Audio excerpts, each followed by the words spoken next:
So let's do a practice problem here, and I'm going to talk about, when I read the problem, how do I identify the concept that I'm using and the procedure that I'm using and connect those two. So this is our problem. We want to know the pH if we have equal volumes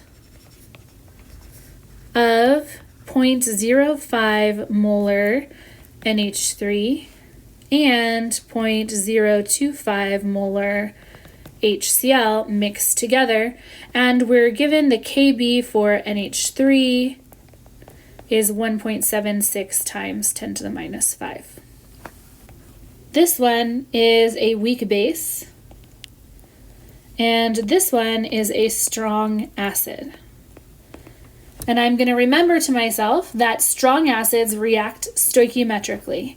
And so because I have a strong acid here, I'm going to need to do a BCA table to figure out what happens when I react it with the base. So I've got my HCl, and I've got my NH3, and we're going to just assume that we have like 1 liter of each. So that makes our numbers easy here. So we get 0.025 moles of HCl and 0.05 moles of NH3. Well, what happens when these react with each other? We're going to get NH4 plus and Cl minus. So looking at my BCA table, I've got this in moles because I assumed I had 1 liter. And now my strong acid is going to react completely.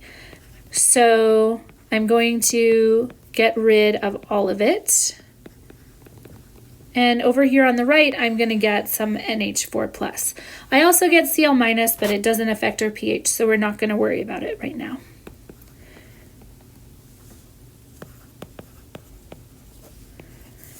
And now after my strong acid is completely used up, it turns out I have NH3 and I have NH4 plus.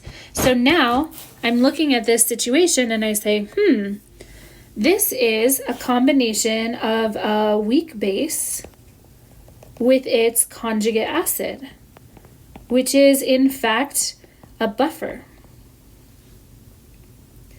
And so my strategy when I have a buffer is to use the Henderson-Hasselbalch equation.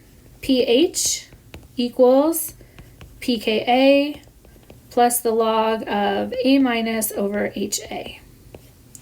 Now, they've given me the Kb, which I can turn into a pKb, which is 4.75. And that means the pKa for my conjugate acid is just 9.25, 14 minus the pKb. Okay, so now I'm going to find 9.25 plus the log. And now I've got 2 liters, but it's 2 liters for both of them. So as long as I'm doing the ratio here, I can just do the ratio of base to acid. So this will be 0.025 over 0.025.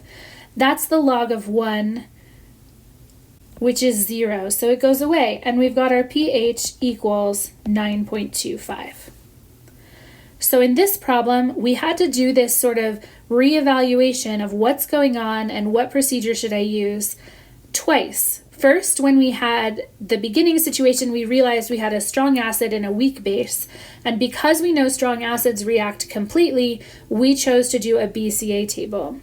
And then after we did the BCA table, we had to reevaluate because now we had a mixture of a weak base and a conjugate acid, which is the same as a buffer. And so then the appropriate strategy is to use the Henderson-Hasselbalch equation. So that's one example of a problem that you might see.